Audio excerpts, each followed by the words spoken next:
अस्सलाम वालेकुम dear students. आज हम हिक्स एंड सिलेट्स की approaches of income and substitution effect को डिस्कस करने जा रहे हैं। टॉपिक बहुत इम्पोर्टेंट है, लेकिन इसको स्टार्ट करने से पहले मैं आपको एक एडवाइस करूँगा।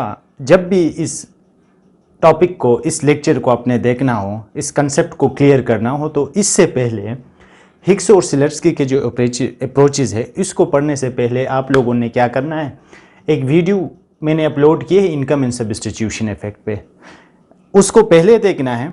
फिर उसके बाद जो है ना, आपने इस वीडियो को देखना है ताकि ये कम्प्लेक्स जो डायग्राम है इनकी आपको समझ आ सके, क्योंकि ये जो अप्रोचेस हैं इनको समझने के लिए इनकम और सब्स्टिट्यूशन इफेक्ट को समझना बहुत ज़रूरी है। ओके, अच्छा अब हिक्स और सिलेट्स की ने जो अप्रोचेस दिए हैं इनकम और सब्स्टिट्यूशन का, इसमें सबसे पहली चीज़ क्या है, लॉ ऑफ डिमांड को हमने समझना है। लॉ ऑफ डिमांड में हमने क्या पढ़ा था? लॉ ऑफ डिमांड में हमने कहा था कि ये क्वांटिटी डिमांड और प्राइस के दरमियान एक रिलेशन है, और इसमें क्या होता है, जूं जूं आपकी प्राइस कम होती है क्वांटिटी डिमांड ज़्यादा हो जाती है। ओके, ये लॉ ऑफ डिमांड हो गया, ये जहन में रख ले। दूसरा, price effect, this is the most important thing. Price effect का क्या मतलब है?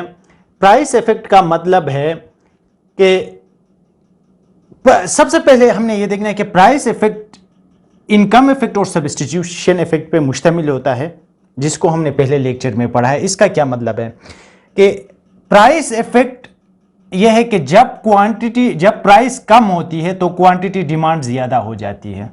ये क्या है? प्राइस इफेक्ट है। प्राइस के कम होने से क्वांटिटी डिमांड ज्यादा हो जाती है। किस वजह से ज्यादा हो जाती है? इसके दो रीजंस हैं। उसके प्राइस इफेक्ट के दो पार्ट्स है, एक क्या है, इनकम इफेक्ट है, एक सब्स्टिट्यूशन इफेक्ट है। इनकम इफेक्ट क्या है? जब चीज की प्राइस कम होती है तो आपकी रियल इनकम, आपके पास जो करेंसी है, जो आपकी इनकम है, उसकी परचेजिंग पावर ज्यादा होती है। लेट से एक चीज 20 रुपए की है, अगर वो 10 रुपए की हो गई है, पहले आप 20 रुपए में एक खरीद रहे थे, अभी आप उसी 20 रुपए में दो खरीद रहे, क्योंकि प्राइस उसकी कम हुई है। सब्स्टिट्यूशन इफेक्ट का क्या मतलब है? सब्स्टिट्यूशन इफेक्ट मीन्स दो चीज़ें हैं जो कि सब्स्टिट्यूट हो सकते हैं। सब्स्टिट्यूट में से एक की प्राइस कम हो गई है तो उसकी डिमांड क्या होगी? ज़्यादा होगी। लोग दूसरे चीज़ को भी सब्स्टिट्यूट करके उसी चीज़ में आ जाएंगे, उसको ज़्यादा खरीदेंगे। अब इन दोनों को मिला के क्या है, उसको हम क्या कहते हैं? प्राइस इफेक्ट कहते हैं।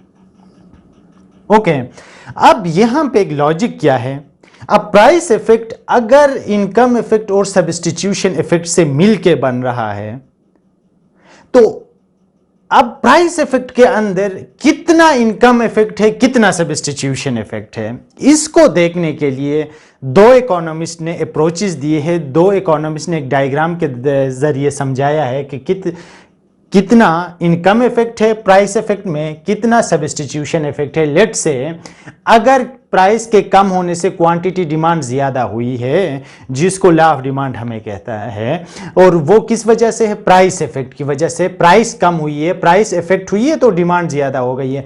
अब ये डिमांड ज्यादा होने में हमने कहा कि ये प्राइस इफेक्ट किस चीज़ पे? इनकम इफेक्ट और सब्स्टिट्यूशन इफेक्ट पे मुश्तमिल है, जिसको हमने पहले लेक्चर में डिटेल में पढ़ा है।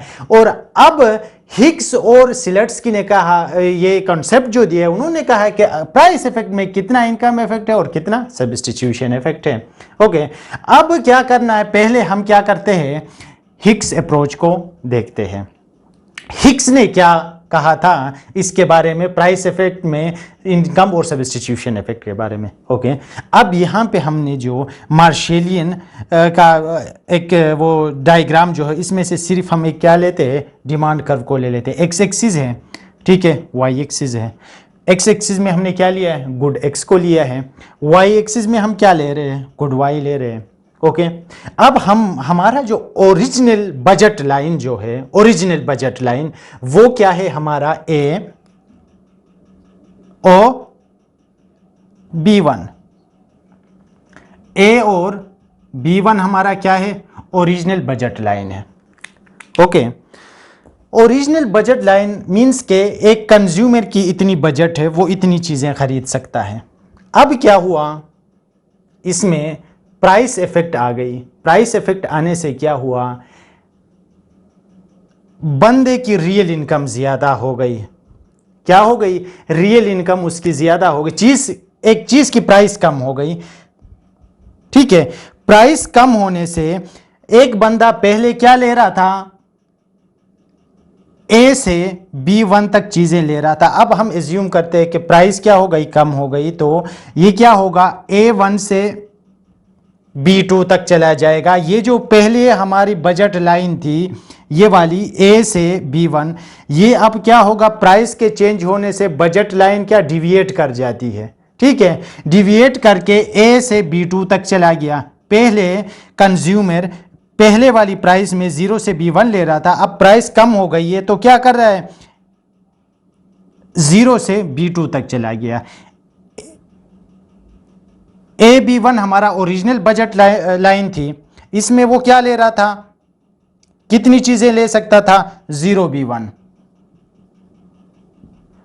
ओके, अब क्या हुआ, अब उसका बजट लाइन AB2 है और वो कहां से, 0 से B2 तक चला गया, 0 से B2 तक चला गया। पहले हमारे पास क्या था, जब वो इस बजट लाइन पे था, AB1 पे था, तो यहां पे उसका इक्विलिब्रियम था इस पॉइंट पे, E1 पे, IC1। ठीक है, E1 पे इस पॉइंट पे वो क्या था, इक्विलिब्रियम में था।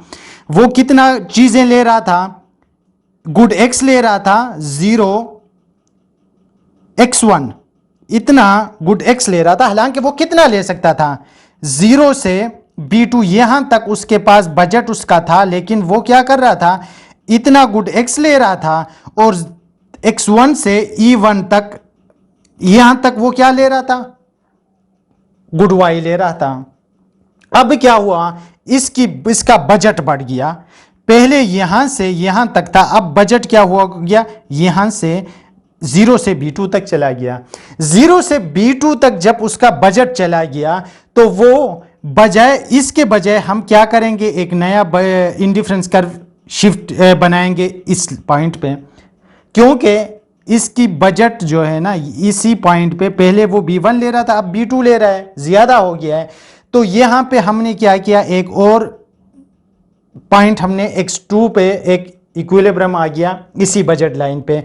अब क्या है, X1 और X2 इसके दरमियान क्या कर सकता है, वो चीजें ले सकता है, X1 और X2। पहले वाले बजट में E1 पे, ठीक है, IC1 पे वो X1 ले रहा था, अब दूसरे में IC2 पे, E2 पे ये X2 ले रहा है। अब यहां पे इसके अंदर जो है X1 और X2 के अंदर हमारे क्या है, इनकम इफेक्ट और सब्स्टिट्यूशन इफेक्ट दोनों इसके अंदर आते हैं। ठीक है, किस तरह से आते हैं, अब देख लें। अब हिक्स ने एज्यूम किया है, पहला तो कंज्यूमर यहां पे था, जब प्राइस कम हो गई, ठीक है, उसका बजट ज्यादा हो गया, वो ज्यादा चीजें, रियल इनकम उसकी ज्यादा हो गई, तो वो यहां से यहां तक शिफ्ट हो गया। पहले X1 ले रहा था, फिर X2 ले रहा था। अब हिक्स ने एज्यूम करके कहा कि लेट से किसी भी वजह से क्या हुआ, कंज्यूमर की इनकम जो है कम हो गई, गवर्नमेंट ने टैक्स लगा दिया है या एनीवे उसकी क्या हो गई, इनकम कम हो गई। तो हिक्स कहता है कि हम A1 B2 जो बजट लाइन है उसके पैरेलल एक बजट लाइन ड्रा करेंगे, वो क्या है, A2 B3। एक बजट लाइन ड्रा करने के बाद यहां पे क्या होता है कि जो हमारा ओरिजिनल इंडिफरेंस IC1 था, वो पहले इसी को क्रॉस कर रहा था, E1 को, ये आगे जाके E3 पे, ये जो हमने न्यू बजट लाइन ड्रा किया है इसको भी क्रॉस करके आगे निकल गया है। लेट से ये यहां से स्टार्ट हुआ है, ये देख ले, इसको क्रॉस करके आगे चला गया। अब पहले कंज्यूमर इसी पॉइंट पे ले रहा था, अब क्या हो गया, नीचे आ गया। कंज्यूमर ने अपने गुड वाई की कंजम्पशन कम कर दी, गुड X की X1 से X3 तक चला गया। ओके, अब x1 से x3 तक जो जाता है ये क्या है, इसी पॉइंट पे उसने क्या किया, सब्स्टिट्यूट किया। क्या किया, सब्स्टिट्यूट किया गुड y को गुड x के लिए। गुड y को किसके लिए सब्स्टिट्यूट किया, गुड x पे गुड y को कम किया और गुड x को उसने ज्यादा कर दिया। ये फिर हमें क्या, इसी पोर्शन को, ये जो हमारे पास पोर्शन है ये क्या है, सब्स्टिट्यूशन इफेक्ट का पोर्शन है, क्योंकि कंज्यूमर ने क्या किया, इसी पॉइंट पे सब्स्टिट्यूट करके E1 से E3 पे आ गया है। ओके, अब E1 से E3 तक अगर ये सब्स्टिट्यूशन इफेक्ट है तो एक हमारे पास जो है एक समझने वाली चीज़ है, अगर हमारे पास किसी शॉपर में दो किस्म की चीज़ें हैं, लेट्स से हमारे पास मैंगो है और एप्पल्स हैं, हम क्या करते हैं, उसका वज़न करते हैं, उसका वज़न हमारे पास आता है 5 kg। 5 kg के बाद हम क्या करते हैं, उसी शॉपर से सेब को निकाल के जब वेट करते हैं तो उसका वज़न आता है हमारे पास 2 kg। तो फिर हमें मैंगो को वज़न करने की ज़रूरत नहीं ना, सेब अगर 2 है, टोटल 5 था, सेब अगर 2 है तो मैंगो का कितना आ गया, 3 kg है वहाँ उसी शॉपर में। सेब को चेक करने से हमें पता चला, एक तो पूरा चेक किया था हमने 5 आया था, फिर सेब को निकाल के हमने सेब का वज़न किया तो 2 किलो है। तो ये अंडरस्टूड बात है कि एप्पल उसमें क्या है, कितने हैं, 5 kg है। अब यहाँ पे भी क्या है, अगर हमारे पास प्राइस इफेक्ट, ठीक है, वो x1 से x2 पे था, क्या है, price effect is equal to x1 x2 है, और सब्स्टिट्यूशन इफेक्ट हमारे पास क्या है, x1 x3 तक है, x1 से x3 तक है। तो अगर हम x1 x2 से माइनस x1 x3 करेंगे तो हमारे पास क्या आएगा, x1 x2 से x1 x3 करेंगे तो हमारे पास क्या आएगा, x3 x2। This is called income effect. ये हमारे पास क्या आ गया, अगर ये वाला सब्स्टिट्यूशन इफेक्ट है तो यहां से लेके यहां तक ये हमारे पास क्या है, इनकम इफेक्ट है, जिसको हिक्स ने क्या किया है, अपने इस डायग्राम के थ्रू समझाया है कि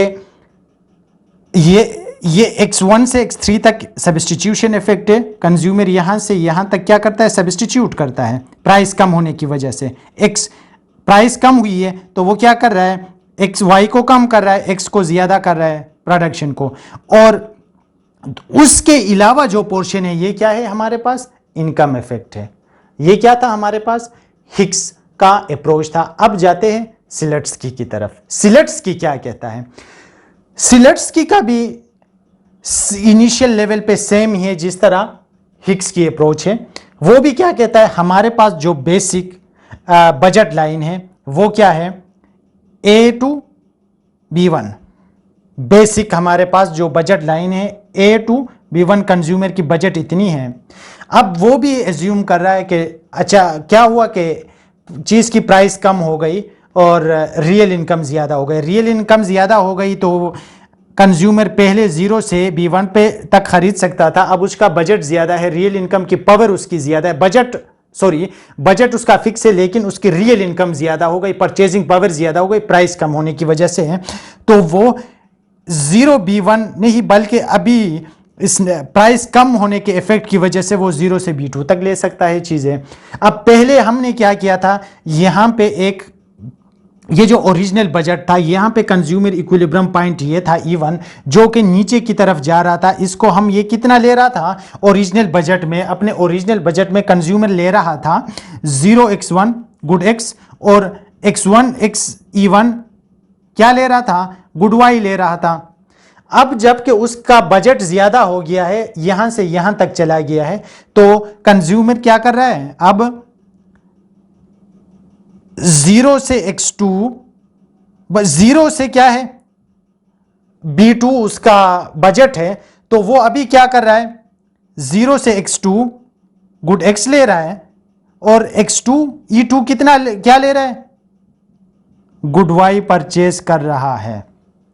अब x1 और x2 के अंदर उसका क्या है, इनकम इफेक्ट भी है और सब्स्टिट्यूशन इफेक्ट भी है। अब यहां पे फिर सिलेट्स की सेम हिक्स की तरह एक एज्यूम करके कहता है कि लेट से कंज्यूमर की जो इनकम है, रियल इनकम, जिसको हम इनिशियल लेवल पे क्या कर सकते तस्वुर करते हैं, उसको कांस्टेंट तस्वुर करते हैं। वो कहता है कि टैक्स की वजह से या एनी हाउ जो भी रीज़न है उसकी वजह से इनकम कम हो गई। ठीक है, इनकम कम होने से उसकी बजट लाइन जो है कम हो जाए, बजट कम होती है, तो वो कहता है कि उसके पैरेलल एक बजट लाइन हम ड्रा करेंगे। अब पहले लेट से बजट कितना कम हो गया, ए से A2, B2 से B3, बजट कम हो गया। तो पहले अगर यहां से यहां तक शिफ्ट हो गया था, अब क्या होगा, इस नए पैरेलल बजट पे हम एक और क्या करेंगे, इंडिफरेंस कर्व ड्रा करेंगे, जिसको हम IC3 कहेंगे। IC3 से ये क्या हो गया, X2, और यहां पे हमारे पास कमोडिटी X3 का एक वैल्यू आ गया। अब यहां पे कंज्यूमर क्या कर रहा है, सब्स्टिट्यूट कर रहा है। किस तरह से, लेट से वो X1, लेट से प्राइस इफेक्ट हमारे पास अगर है X1 X2, ठीक है, सब्स्टिट्यूशन इफेक्ट हमारे पास यहां पे क्या है, उसने सब्स्टिट्यूट किस तरह से किया, X1 वो पहले क्या ले रहा था, X ले रहा था, अब प्राइस कम होने की वजह से वो क्या कर रहा है, X1 X3, X1 से वो क्या कर रहा है, अपने आप को शिफ्ट करके X3 की तरफ चला गया। ये क्या है, फिर हमारे पास सब्स्टिट्यूशन इफेक्ट है X1 से X3 तक। तो इनकम इफेक्ट हमारे पास क्या होगा, ये मैंने आपको पहले इसमें समझा चुका हूं कि जब भी एक शॉपर में हम एक चीज को वेट करने से 5 kg, उसमें क्या है, सेब है और मैंगो है, वेट कर लिया, वेट करने के बाद उस शॉपर का वेट कितना गया, 5 आ गया, 5 kg है। हम क्या करते हैं, सेब को निकाल के सेब को वेट करते तो वो 2 किलो है। तो ये अंडरस्टूड बात है कि वहाँ उस शॉपर में आम कितने हैं, 3 kg है। तो यहाँ पे भी हमें पता है, अगर price effect is equal to income substitution effect और इनकम इफेक्ट के बराबर है, तो अगर हम इनके सब्स्टिट्यूशन इफेक्ट को फाइंड करते हैं जो कि X1 से X3 तक है, तो टोटल हमारे पास X1 क्या, X2 है। अब इनकम इफेक्ट हमारे पास क्या होगा, X1 X3 ये आ गया। अब इनकम इफेक्ट टोटल से X1 X2 minus X1 X3 को करेंगे तो हमारे पास इनकम इफेक्ट क्या रहता है, X3 X2, जो कि ये पोर्शन है, इसको हम क्या कहते हैं, इनकम इफेक्ट कहते हैं। डिफरेंस इसमें क्या है, यहाँ पे सब्स्टिट्यूशन इफेक्ट का पोर्शन थोड़ा कम है, यहाँ पे ज़्यादा है। एक दूसरा, यहाँ पे एक ही इंडिफरेंस कर्व दोनों बजट लाइन को, ओरिजिनल और जो हम हाइपोथेटिकल जो बजट लाइन ड्रा करते हैं, दोनों को क्रॉस कर रहा है, लेकिन यहाँ पे सेपरेट बजट लाइन है दोनों लाइंस की। ओके, आज के लिए इतना ही काफ़ी। अल्लाह हाफिज़।